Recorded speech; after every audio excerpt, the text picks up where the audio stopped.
Hello పిల్లలు, ఈ కథలో ఒక భయంకరమైన పాముని మేము ఎలా ఓడించామో చూద్దాం రండి. కాకి మరియు పాము కథ, the crow and the snake story. అనగనగా ఒక పెద్ద అడవి ఉంది. ఆ అడవిలో ఒక పెద్ద మర్రి చెట్టు ఉంది. ఆ చెట్టుపై కాకి, కాకిరాజు మరియు కాకిరాణి గూడు కట్టుకుని సంతోషంగా జీవిస్తున్నాయి.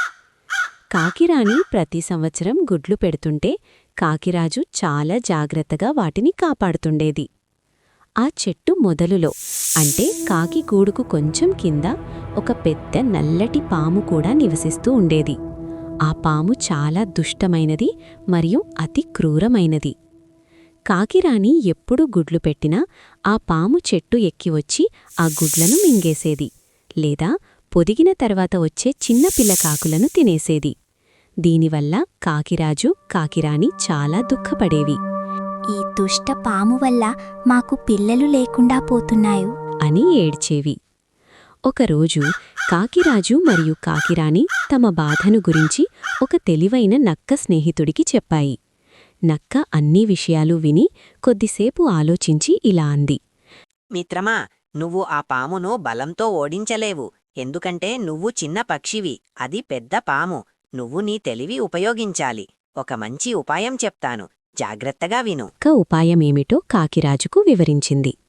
మరుసటి రోజు ఉదయం కాకిరాజు నక్క చెప్పిన ఉపాయం అమలు చేయాలని నిర్ణయించుకుంది. కాకి ఎగురుకుంటూ దగ్గరలోని రాజభవనం వైపు వెళ్ళింది. ఆ సమయంలో రాణిగారు నదిలో స్నానం చేస్తుండగా తన అందమైన బంగారు హారం నగ తీసి ఒడ్డున ఉంచింది. కాకిరాజు సరిగ్గా అదే సమయాన్ని చూసి చటుక్కున కిందకు వచ్చి ఆ బంగారు హారాన్ని తన ముక్కుతో ఎత్తుకుంది. రాజభటులు అయ్యో దొంగ దొంగ అని అరుస్తూ కాకిని పట్టుకోవడానికి దాని వెనకే పరుగుతీశారు. కాకిరాజు ఎగురుకుంటూ సరిగ్గా తమ మర్రి చెట్టు వద్దకు వచ్చింది. రాజభటులు తనను చూస్తూ ఉండగానే కాకి ఆ బంగారు హారాన్ని తీసుకుని తమ గూడు కింద ఉన్న పాము పుట్టలో పడేసింది. హారాన్ని పుట్టలో పడేసి కాకి ఎగురుకుంటూ చెట్టుపైకి వెళ్లి దాక్కుంది. రాజభటులు వచ్చి పుట్టలో ఉన్న హారాన్ని చూశారు.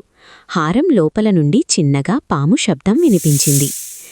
ఈ పాము రాణిగారి హారాన్ని దొంగిలించి ఇక్కడ దాచింది అనుకున్నారు భటులు. వారు వెంటనే పామును చంపి పుట్టలో నుండి ఆ బంగారు హారాన్ని బయటికి తీశారు. ఆ విధంగా కాకిరాజు తన తెలివితో మరియు స్నేహితుడి సలహాతో తమకు సంవత్సరాలుగా హాని చేస్తున్న క్రూరమైన పాము బెడదను శాశ్వతంగా వదిలించుకుంది. కాకిరాజు మరియు కాకిరాణి ఆ తర్వాత ఎంతో సంతోషంగా జీవించాయి. వారికి చాలా పిల్లకాకులు కలిగాయి. ఆ అడవిలో అవి శాంతిగా బతికాయి. ఈ కథలోని నీతి: బలం కంటే తెలివే గొప్పది.